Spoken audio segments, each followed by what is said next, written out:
Sidérurgie et coronavirus, le secteur s'organise pour la protection des travailleurs. Parmi les secteurs à qui l'arrêté ministériel Covid-19 autorise à poursuivre ses activités, on trouve la sidérurgie. Et, fin de semaine dernière, il a fallu gérer la crise et, surtout, convaincre les directions de mettre en place des mesures de protection pour les travailleurs. À lire aussi, notre dossier spécial coronavirus d'emblée, Jean-Marie Osselet, du syndicat CSC Métal, ne cache pas que l'adaptation du travail dans la sidérurgie face au Covid-19 est particulièrement difficile à mettre en place. Prendre des dispositions dans la sidérurgie, c'est bien compliqué que de le faire en fabrication métallique ou dans tout autre secteur. Néanmoins, on doit faire en sorte que les mesures de précaution soient prises partout. C'est ce que certaines entreprises ont fait directement alors que pour d'autres, c'était bien plus compliqué. Il y a des endroits où, effectivement, les employeurs veulent continuer à tout prix à produire. Certaines entreprises ont décidé d'arrêter la production pour réfléchir à l'adaptation des postes de travail. D'autres ont modifié les horaires pour étaler les arrivées du personnel dans les vestiaires. Et puis, certaines directions, comme celle de Tim Arsinel à Charleroi, dans un premier temps, n'ont pas voulu discuter en privilégiant la poursuite de la production avant tout. Comportement inacceptable pour les syndicats, comme le souligne l'ALSOR de la FGTB. Il y a des endroits où, effectivement, les employeurs veulent continuer à tout prix à produire, et là on dénonce cette situation et notre revendication, c'est la protection des travailleurs, quand c'est possible. Évidemment, on y participe dans le cadre des organes de concertation, mais quand ce n'est pas possible, il faut évidemment que la santé des travailleurs prime avant tout et que les productions soient éventuellement arrêtées.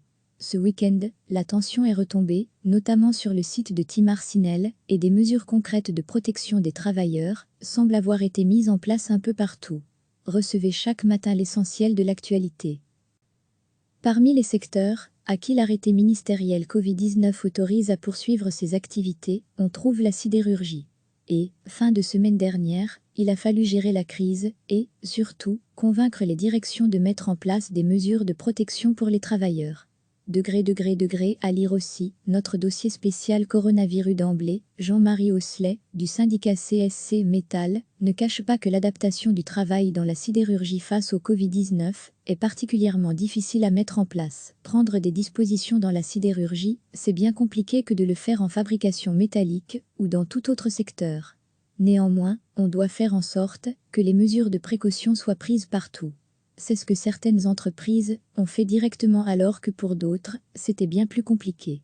Il y a des endroits où, effectivement, les employeurs veulent continuer à tout prix à produire. Certaines entreprises ont décidé d'arrêter la production pour réfléchir à l'adaptation des postes de travail. D'autres ont modifié les horaires pour étaler les arrivées du personnel dans les vestiaires. Et puis, certaines directions, comme celle de Tim Arsinel à Charleroi, dans un premier temps, n'ont pas voulu discuter en privilégiant la poursuite de la production avant tout.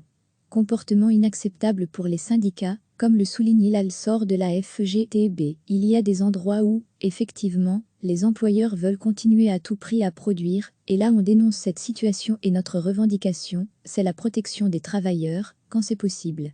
Évidemment, on y participe dans le cadre des organes de concertation, mais quand ce n'est pas possible, il faut évidemment que la santé des travailleurs prime avant tout et que les productions soient éventuellement arrêtées. Ce week-end, la tension est retombée, notamment sur le site de Tim Arsinel, et des mesures concrètes de protection des travailleurs semblent avoir été mises en place un peu partout. Cliquez sur s'abonner pour recevoir les dernières nouvelles.